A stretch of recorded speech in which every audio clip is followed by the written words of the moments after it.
For All Mankind Season 3 Finale, Episode 10 Review, Recap and Ending Explained. For All Mankind comes to a close, with a figurative and a resoundingly literal bang, as explosions rock both the final scene as well as the narrative and upends it on its head. With a cliffhanger that is the definition of eyebrow-raising. And true to form, the main cast member gets the exit, but it's not anyone we would have expected, and also true to form, the Stevens children are the unwitting antagonists of the third season, with Jimmy's subplot rearing its ugly head. With an 83-minute runtime, the showrunners opted to go out with a bang, perhaps to match the intensity of the second season finale, as well as completely try to tie up loose ends and bid adieu to the Mars saga, at least for the audience, even as many characters do not manage to bid adieu but opt to stay back. But I am getting ahead of myself. The episode begins with a cold open, an effort to explain how the North Korean scientist managed to reach Mars in the first place.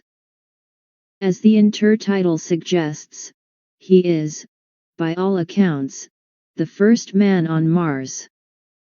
It was supposed to be a stealthy Mars landing which becomes an unwitting crash landing, causing one of the astronauts to die, and the other to remain marooned on the red planet. As radio communication between the shuttle and Pyongyang was completely cut off, forcing Pyongyang to assume death by crash landing.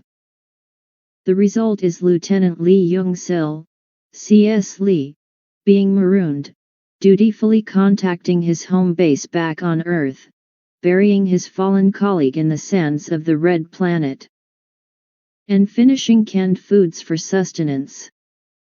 We are informed of the passage of time by his bearded appearance as he grows more and more despondent and looks at the photograph of his wife. But he still is going to do his job. And thus, while he is collecting soil samples, he manages to scrawl a smiley on the sand by using his 2 boot prints. It gives off castaway vibes, on Mars. But the day comes when Young-sil inevitably feels like he had enough, and prepares to commit suicide, but then he sees Danielle and Kuznetsov arrive on their rover. And his immediate reaction is to wave his gun at their face and order them to stay away from his ship, signifying they are trespassing. It reminds you of the Cold War mentality again.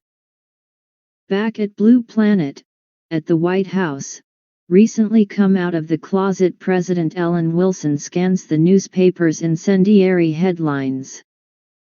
The visit from her conservative Vice President Jim Bragg manages to build up a conversation filled with tension to become a scalding one.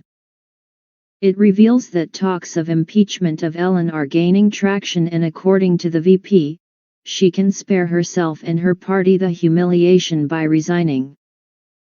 But Ellen correctly surmises that Bragg is very much interested in replacing her and supporting the bill to defund the NASA Mars mission, as it is an abject disaster. And President Wilson manages to shut Bragg's objections down with the simple but very impactful statement, "We don't do this because it is easy. We do it because it is hard." President Ellen Wilson is not going down without a fight. We see Karen coming to Wayne and Molly Cobb's place, and we are reminded of the friendship that both Karen and Wayne share, which was a big part of the last 2 seasons and was still touched upon in the third season. But we learn that Wayne isn't there, and Karen finally has to be stuck in a room with Molly Cobb, who has currently taken up painting as a way to pass the time. Being blind hasn't taken away her candor, as we had seen at the beginning of the third season. As Karen uncomfortably waits for Wayne to come back, Molly breaks the ice by stating that she could feel Karen's anxiety emanating from the sofa where she is sitting. Karen finally reveals her reticence in taking over the post of CEO of Helios from Dev Isa, because she feels like she owes Dev for bringing her in, and appointing her as coup. But Molly bashes those thoughts down, stating that it is irrelevant whether she owes him or not, because she wants the job, like Molly wanted the lead post in the Apollo 15 mission. Because like Ed Baldwin, and Dev Isa, Molly Cobb is also a selfish prick, and deep down Karen Baldwin is one as well, which is okay. After all, Molly believes that selfish pricks change the world. At Happy Valley Base, the follow-up to last week's fainting spell by Kelly Baldwin finally pays off here, as we see Mayakovsky and Ed converse in a separate room out of Kelly's earshot. Mayakovsky explains that eclampsia is hindering the flow of blood to the uterus, and Kelly's blood pressure is too high. They would need to deliver the baby in 24 hours, otherwise, both Kelly and the kid are in danger, leaving Ed at a loss, as they don't have enough fuel to launch the MSAM yet. Back at the Young-sil subplot, Danielle's methods of communicating with the North Korean soldier by drawing in the sand manage to sufficiently distract him. Long enough for Kuznetsov to creep up behind him and knock him senseless by disconnecting the valve of his oxygen mask connected to his helmet. Danielle barely manages to crawl to him and reconnect it, and then she looks at Kuznetsov in disbelief. Kuznetsov then affirms her statement, reminding her they didn't need words and giving a wry smile. We see the Russian has slowly imbibed some of the American humor from his colleagues, and it shows. They bury the gun in the sand with a lug wrench marker, bad idea, and then bundle up the North Korean to their rover and drive back to Happy Valley.